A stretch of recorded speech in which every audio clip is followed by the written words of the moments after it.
your name and your age and your occupation. My name is Bob Jensen. I am 41 years old. I run Basement Transmissions, all ages, concert hall. Now, can you tell us a little bit about what Basement Transmissions is?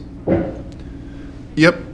Basement Transmissions is it's essentially a center for art and music, primarily teen-based, but not 100%. We have concerts here at the building. We have everything from concerts to intimate small shows, as well as having practice spaces here, a recording studio here, a little storefront, snack bar, and there's even a church here in the building that happens on the weekends. Now, can you talk a little bit about how the history of the building and the venue and the idea of it? Like, how did this start out? A really long time ago, when I was living with my dad, when I was a kid, still in high school and stuff, I started into a musical career with my friends, and we were in bands and stuff. We always practiced in my dad's basement, and we decided we wanted to start a record label, and so we came up with Basement Transmissions was the name of the record label. We were sort of like trying to get the idea of the underground out there, but not using the generic term of underground. And the whole point was to get musicians out there, so we thought about transmissions. So it's like sort of like, from the basement, getting people out of the basements and out there.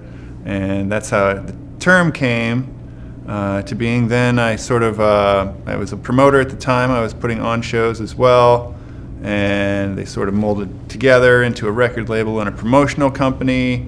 And as I got into college, I started into doing visual arts as well, and I sort of fused those two ideas together and started putting on shows that combined art and music. And I continued that all the way through college and graduate school. And when I got done with graduate school, I saw the opportunity to open a little venue sort of deal, like an art and music space. And I grabbed that opportunity, and the official Basement Transmissions opened up. And that was at 1505 State Street. And I had done a couple shows there when I was in college. I had rented the space out from an artist who was renting the space out. And I had art exhibits, and bands and stuff happened there. And it was always really successful. And when I saw the place, I was like, yes, this place is a great space. It was visually pleasing. It wasn't huge, but I wasn't looking to open anything huge. I was just trying to have a space to do what I do and get other people out there doing what they do and create sort of a community. At the time, I felt like there was sort of a void in the art and music community.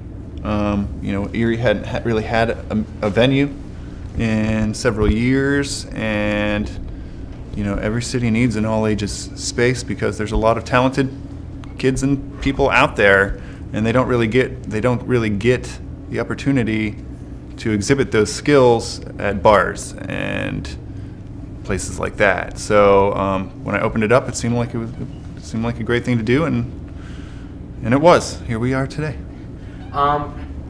Can you talk a little bit about, if you'd like, about like what your life has been like from since high school and how you've gotten to today. Just talk. Would you like to discuss your life a little bit? Sure. I've always been very interested in art and music. I like to express myself in any way possible, and so I'm also a very outgoing person, and I've always been good at bringing people together. And ever since, the first event that I ever put on was when I was in 6th grade. I was a skateboarder, and I built a bunch of ramps. Our school district at the time let us put those ramps in their elementary school parking lot every summer. And I had a good thing going on, so I decided to put on a skate contest there. And I made flyers for it, and I just did it. I don't know why I did it, but seemed like the right thing to do, and we gave cash prizes and everything, and it turned out to be a really awesome event, and it was talked about for a long time after that, and so it pushed me to do more events, and I've always just sort of combined my my love for creating an event with my love for art and music, and come up with reasons to do shows, whether it be music-based or art-based or skateboard-based or whatever is on my mind that I think would be a great reason to have an event. Could you talk about, if you'd like, I guess, like, because what was, I guess, comparing, like, would you like to talk about, I guess, moving from the old venue to the new one? Because that was a very big deal, moving from the new into this bigger space, and how that came about. Sure. I mean, like, moving venues is something that I did a lot really before I opened a venue, so it wasn't like that big of a deal in that sense. It was a big deal in the sense that we were going from renting to owning, because the old space was a really great space in a lot of ways, but it was also a really terrible space in a lot of ways. And like, I really like, one thing that I love about the new space, and why I was so excited to leave the old space, despite like the awesome elements of the old space, it also had some serious negatives. Like, first of all, there was no heater, and the landlord was not making a heater happen for me. We were there for 3 years with no heater. So that was like a big deal for me. Like, I was tired of hearing everybody complain about being cold and having to play in fingerless gloves and things like that. And also, the bathroom was another issue. It was never working, and as much as I love the space, also people always complained about how small it was and how we could never have the bigger shows. And so in my mind, I'm taking in all the information of how they felt about the old space. As much as everybody loved it, they also, there was needs not being met, and there was things that were just impractical about the space. And in order to make the space better, I started keeping my eye out for other spaces and trying to make it happen, because as a community, you can, like, the thing that was really great about the old BT was, like, I was making something happen out of nothing. Like, we started the business with no money. We just opened it up and created a space, and just like that, bam, the venue was born and it was happening. But there was also things that made people uncomfortable at times and things like that, looking back, all you see is like the great memories, because there was epic moments in that space. It was amazing. There was like so much friendship made in that space, and so many new bonds and new bands and new projects and all sorts of, intermingling of different school districts. It was all new because there was no other venue in town, so it was like this great new thing, but the needs were not being met. So I kept my eyes open, and I had been to this building here, the Roadhouse Theater, when I was, a young man. I don't even remember exactly how old I was, but I loved the space. It was just a beautiful building, and it screams entertainment. I considered several other spaces around town, but this one was available. It was empty. It was for sale, and it was huge. It had the ability to go from just being a show space to so much more than a show space, because this building here has a basement with rooms available for practice spaces, available for any sort of endeavor that a young, artistic entrepreneur might be interested in trying. Like, the potential in this building is unlimited, where at the old space we were limited. We were limited by size, we were limited by resources, and also we did not own the space, which, it had so many problems. You don't want to dump all your money into fixing up a space that's not even yours, when at any moment the space could fold in on itself or something like that. So the thing about this space, the new space that just made me so excited to get in here, was that it would be ours. And not only that, but it was so much more vast in resource. The space is unlimited here, and I saw it as a good opportunity to take a small community and make it into a much larger community. Cool. I'm gonna cut for a second. Cut sound. I'm pretty comfortable with it. Okay. It's been a long life. I don't want to force anything out of you. No.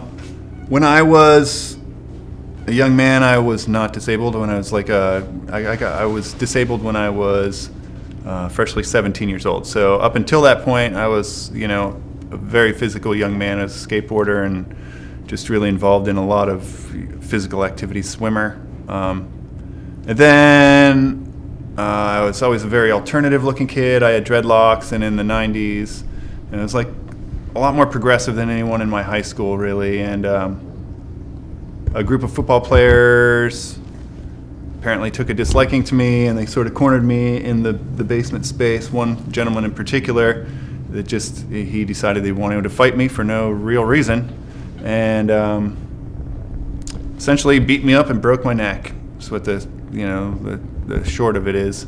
And at that point, I went into the hospital. I went through about a year worth of time, within a hospital, doing as a resident in the hospital, doing rehabilitation there, and then a lifetime of kind of building myself into who I am now. It took probably 2 years to go from just a guy who was almost bedridden to walking around with a walker, and at this point, I walk around with a walker. When I get to the venue here, I jump in this wheelchair because it's a huge venue and stuff happens and I need to get from space to space much quicker. And so I use the wheelchair here at the venue specifically for speed. But primarily I walk with a walker at this point, and yeah. Would you say that overcoming that disability has affected your attitude towards how you approach art and I guess confidence and self-confidence, and how you approach running this venue and how you approach other artists as well? Yeah, I definitely do. I mean, I don't know, I think the disability has, through the compassion of others, has provided me with a vision of also helping, giving back, I guess. And because I feel like a lot of people have gone out of their way to help me, and I enjoy helping other people also succeed. And since I've always been relatively just lucky to have a natural talent in a lot of different things. Yeah. Yeah, thank you. That's okay. Do you just want to repeat the last two sentences you did? Sure. I'm sorry about that. I have no clue what the last. That's okay. That's okay. Do you want to just repeat the question? Yeah, just repeat the question. I'm sorry about that. What was the question? The question is I guess, how is has living with a disability and overcoming that affected your how you I guess perceive other artists and how you I guess run this establishment? Sure. I don't know. The thing about a disability is you don't really overcome it. You just kind of deal with it. You know what I mean? It's I haven't overcome it because it still exists, and I still have to deal with disability on a daily basis. And I feel yes, it has added to my interest in doing what I do and doing a better job at what I do, because everybody else involved in my life has been very compassionate and helps me in all sorts of ways. And here running a venue, I get to give back, and I get to help other people in the same way that they help me. And I guess my interest in art and music has been it's been good to me. And if I can help other people succeed in that area, I would like to do the same thing. And yeah, I don't know where I'm going with this. That's all right. Now, I guess what do you? I definitely do think that that's the case. But it's not something I focus on as why I do it. I mean, I have exterior motivations and interior motivations to make it happen. Of course.